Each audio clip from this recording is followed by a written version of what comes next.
Protests over the weekend, the No Kings protests. I think it's a joke. I looked at the people. They're not representative of this country. And I looked at all the brand new signs paid for, I guess it was paid for by Soros and other radical left lunatics. It looks like it was. We're checking it out. The demonstrations were very small, very ineffective, and the people were whacked out. When you look at those people, those are not representative of the people of our country. Mr. President, besides San Francisco... And by the way, I'm not a king. I'm not a king. I work my off to make our country great. That's all it is. I'm not a king at all.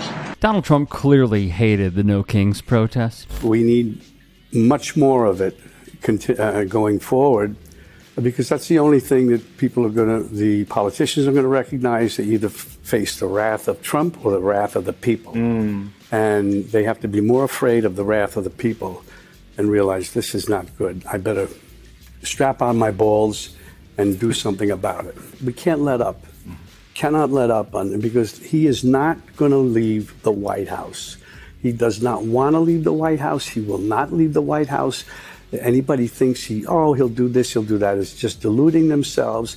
The Republicans, most of all, because they know, but they're going along with it. It's a classic bully situation. We see it, and there's no other. To face a bully, you have to face him and fight it out and back him off and back him down. That's the only way this is going to work. Actor Robert De Niro, meanwhile, applauded the protesters.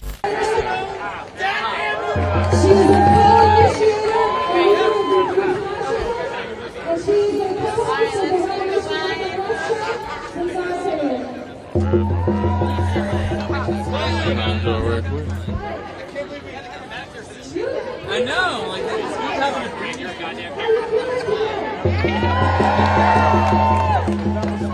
Oh my God! I say monkey!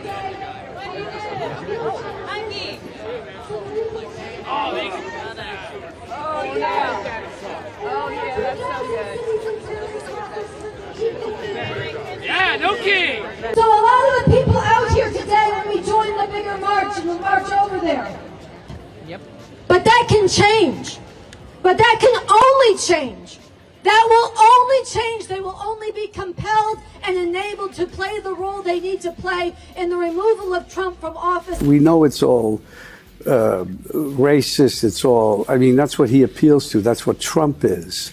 Everything is, what you see is what you get. It's not going to change with him. Everything. He's just, the point is we have to keep fighting and pushing until he is out. Period.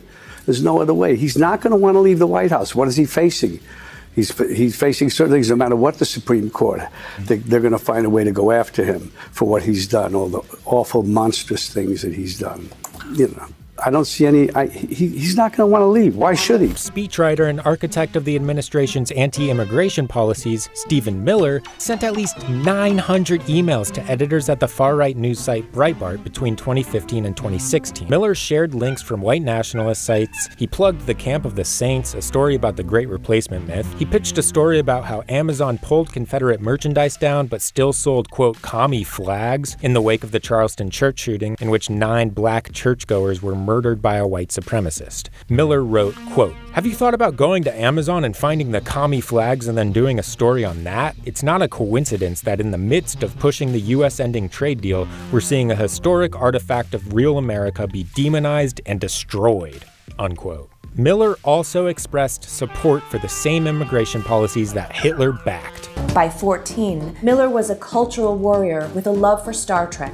A friend and fellow Trekkie said Miller called him to break off their friendship. "I can't be your friend anymore because you are Latino," he said. Miller continued his war against minorities throughout high school. He wrote columns attacking Hispanic students for not speaking English. Am I the only one who is sick and tired of being told to pick up my trash when we have plenty of janitors who are paid to do it for us? De Niro also shared his thoughts on this guy, Stephen Miller. We see it all the time. He will not want to leave. He set it up with his, I guess he's the Goebbels of the cabinet, Stephen Miller. He's a Nazi. Yes, he is, and he's Jewish, and he should be ashamed of himself. Or on Democratic Socialist, the local critic of Israel and of yourself, and has said he would arrest you if you came to New York City if he was mayor. Is that something you take seriously, or are you concerned about that? Do you have a response to that? No, I'm not concerned about that. I'll get him out. Look, there's enough craziness in the world, but I guess it never ends. I mean, you have this is a folly, and it's it's silly in many ways because it's just not serious. So we'll see you in New York next year. Oh well, look, I'm going to come there with the President Trump, and we'll see how do you know who the mayor will be? I don't know that. Do we know that? He's going to be very fine, and who knows? We don't know who the mayor's going to be yet.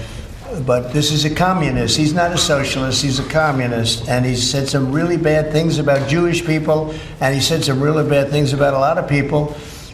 And I think he's going through a little bit of a honeymoon right now, but he might make it. But, you know, it all comes through the White House. He needs the money through the White House. He needs a lot. He's going to behave. He'll behave. He better behave. Otherwise, he's going to have big problems. And on the topic of Zoran Mamdani. Have you decided who you're voting for yet next month? I don't know, but I have thought of the thing that I like about Hamdani is that he's young, he's smart, and he means well. You know, he's not a mean person. He's not a bad person.